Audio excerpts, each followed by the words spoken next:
আজকের এই ধাপে ধাপে আলোচনায় আমরা JLPTN4 এর ৩৩ নম্বর লেসনের কয়েকটা খুবই দরকারি গ্রামার পয়েন্ট শিখব। আমরা দেখব কিভাবে অর্ডার দিতে হয়, কোনো কিছুতে মানা করতে হয়, বা ধরুন অন্য কারোর মেসেজ আরেকজনের কাছে পৌঁছে দিতে হয়। তো আজ আমরা মোট 5টা জিনিস শিখছি। কমান্ড বা অর্ডার দেওয়া, কোনো কিছু করতে নিষেধ করা, কোনো লেখা পড়ে সেটা নিয়ে কথা বলা, শব্দের মানে বুঝিয়ে দেওয়া, আর সবশেষে একজনের বার্তা আরেকজনের কাছে পৌঁছে দেওয়া। তাহলে আর দেরি কেন, চলুন শুরু করি। আমাদের লিস্টের একদম প্রথমে আছে আদেশ বা নির্দেশ দেওয়া। জাপানি ভাষায় এটাকে মেইরেকেই বা ইম্পারেটিভ ফর্ম বলে। এটা কিন্তু বেশ স্ট্রং একটা ফর্ম, মানে খুব জোর দিয়ে কিছু করতে বলার জন্য ব্যবহার করা হয়। যেমন ধরেন, কোনো এমার্জেন্সি সিচুয়েশনে বা বয়সে বড়রা যখন ছোটদের কিছু করতে বলেন, তখন এটা কাজে লাগে। এটা বানানোর নিয়মটা কিন্তু খুবই সোজা। দেখুন, গ্রুপ 1-এর ভার্বের জন্য মাস ফর্মের শেষের ই সাউন্ডটা বদলে শুধু এ সাউন্ড হয়ে যাবে, যেমন কাকিমাস হয়ে গেল কাকে। গ্রুপ 2-এর জন্য তো আরও সহজ, মাসের জায়গায় শুধু রো বসবে, মানে তাবেমাস হয়ে যাবে তাবেরু। আর গ্রুপ 3-র দুটো স্পেশাল ভার্ব আছে, তাই না? শিমাস হয়ে যাবে শিরো, আর কিমাস হয়ে যাবে কই। দেখলেন তো, একদম সোজা। এখানে একটা খুব কমন উদাহরণ দেখা যাক। হয়াকু বেঙ্কেও শিরো, মানে হলো তাড়াতাড়ি পড়াশোনা করো। এই ধরনের কথা বাবা মায়েরা প্রায়ই বলে থাকেন, তাই না? অথবা কোনো জরুরি অবস্থা বোঝাতেও এটা ব্যবহার হয়। আচ্ছা, কিছু করতে বলা তো শিখলাম, কিন্তু যদি সরাসরি কিছু করতে নিষেধ করতে হয়, তখন কি করব? এর জন্য জাপানি ভাষায় আছে কিনশিকেই বা প্রোহিবিটিভ ফর্ম। এটা দিয়ে সরাসরি বলা হয়, এটা করো না। এটা বানানো তো আরও সহজ। জাস্ট ভার্বের যে ডিকশনারি ফর্ম আছে সেটার শেষে একটা না যোগ করে দিলেই কাজ শেষ। যেমন ধরুন, সু মানে ধূমপান করা, আর এর সাথে না যোগ করে বললেই হয় তাবাকো সু না, মানে ধূমপান করবে না। বিভিন্ন সাইনবোর্ডে এই ধরনের কথা প্রায়ই লেখা থাকে।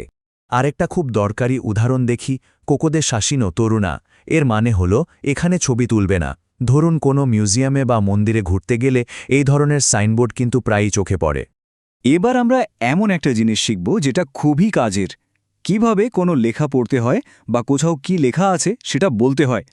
এর জন্য দুটো খুব কাজের প্যাটার্ন আছে, চলুন এক এক করে দেখে নিই। দেখুন, এখানে পার্থক্যটা একদম পরিষ্কার। তু ইয়োমিমাসো ব্যবহার করা হয় যখন আমরা বলি এটাকে এইভাবে পড়া হয়, আর তো কাইতে আরিমাসো ব্যবহার করি যখন আমরা বলতে চাই এখানে এটা লেখা আছে। চলুন দুটো উদাহরণ দেখলেই ব্যাপারটা একদম জলের মতো পরিষ্কার হয়ে যাবে।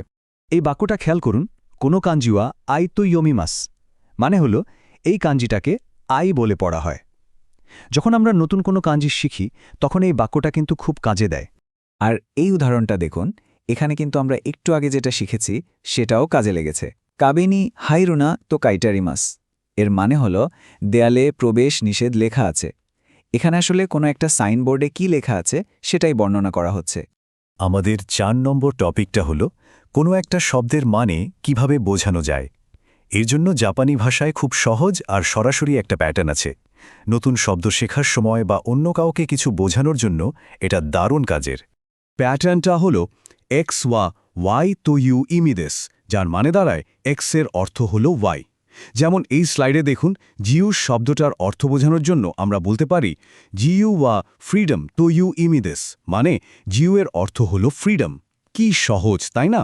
একদম শেষ পর্যায়ে চলে এসেছি আমরা। আজকের আলোচনার শেষ অংশে আমরা দেখব কিভাবে অন্য কারো বলা কথা আরেকজনকে জানাতে হয় এবং কাউকে খুব ভদ্রভাবে একটা মেসেজ পৌঁছে দেওয়ার জন্য অনুরোধ করতে হয়। এই দুটোই কিন্তু আমাদের প্রতিদিনের কথাবার্তায় খুব দরকারি। কেউ একজন কি বলেছিলেন, সেটা যদি অন্য কাউকে বলতে হয় তাহলে বাক্যের শেষে শুধু তো ইত্তেই মাস্তা যোগ করতে হয়। এর মানে হলো তিনি এটা বলছিলেন। ধরুন, অতীতে কারো সাথে কথা হয়েছে, সেই কথাটা রিপোর্ট করার জন্য এটা ব্যবহার করা হয়। একটা খুব পরিচিত সিচুয়েশন দিয়ে উদাহরণটা বোঝা যাক। সেন্সেওয়া আস্তা তেস্তোগা আরু তো ইত্তেই মাস্তা। এর মানে হলো স্যার বলছিলেন যে কাল একটা পরীক্ষা আছে, মানে স্যারের বলা কথাটা হয়তো কোনো বন্ধুকে জানানো হচ্ছে। এবার ধরুন আপনাকে একটা মেসেজ কাউকে পৌঁছে দেওয়ার জন্য অনুরোধ করতে হবে। সেক্ষেত্রে এই সুন্দর আর পোলাইট ফর্মটা ব্যবহার করা যেতে পারে। তো তস্টায়েতে ইতাদাকেমাসেনকা, এটা কিন্তু জাপানি ভাষায় কথা বলার একটা খুবই ভদ্র উপায়। অফিসের পরিবেশে এই বাক্যটা তো খুবই দরকারি। যেমন ইয়ামাদা সান্নি কাইগেওয়া সানজি কারাদাতো tsutaete ইতাদাকেমাসেনকা। এর বাংলা করলে দাঁড়ায়, দয়া করে ইয়ামাদা সানকে কি একটু জানিয়ে দেবেন যে মিটিং 3টা থেকে শুরু হবে। তাহলে চলুন আজকের পুরো আলোচনাটা এক ঝলকে দেখে নিই। আমরা কি কি শিখলাম? আমরা শিখেছি ইম্পারেটিভ ফর্ম দিয়ে আদেশ দেওয়া, প্রহিবিটিভ ফর্ম দিয়ে নিষেধ করা, কোনো লেখাপড়া বা কোট করার নিয়ম, শব্দের অর্থ বুঝিয়ে দেওয়া, আর সবশেষে মেসেজ পৌঁছে দেওয়ার দুটো খুব দরকারি উপায়। প্রত্যেকটাই কিন্তু খুব কাজের, তাই না? এখন প্রশ্ন হলো, আজকের শেখা এই গ্রামারগুলোর মধ্যে কোনটা আমাদের রোজকার জীবনে সবার আগে কাজে লাগতে পারে? একটু ভাবুন তো। আসলে প্র্যাকটিস করতে থাকলেই সবগুলো একসময় সহজ হয়ে যাবে। আজকের জন্য এইটুকুই। আবার দেখা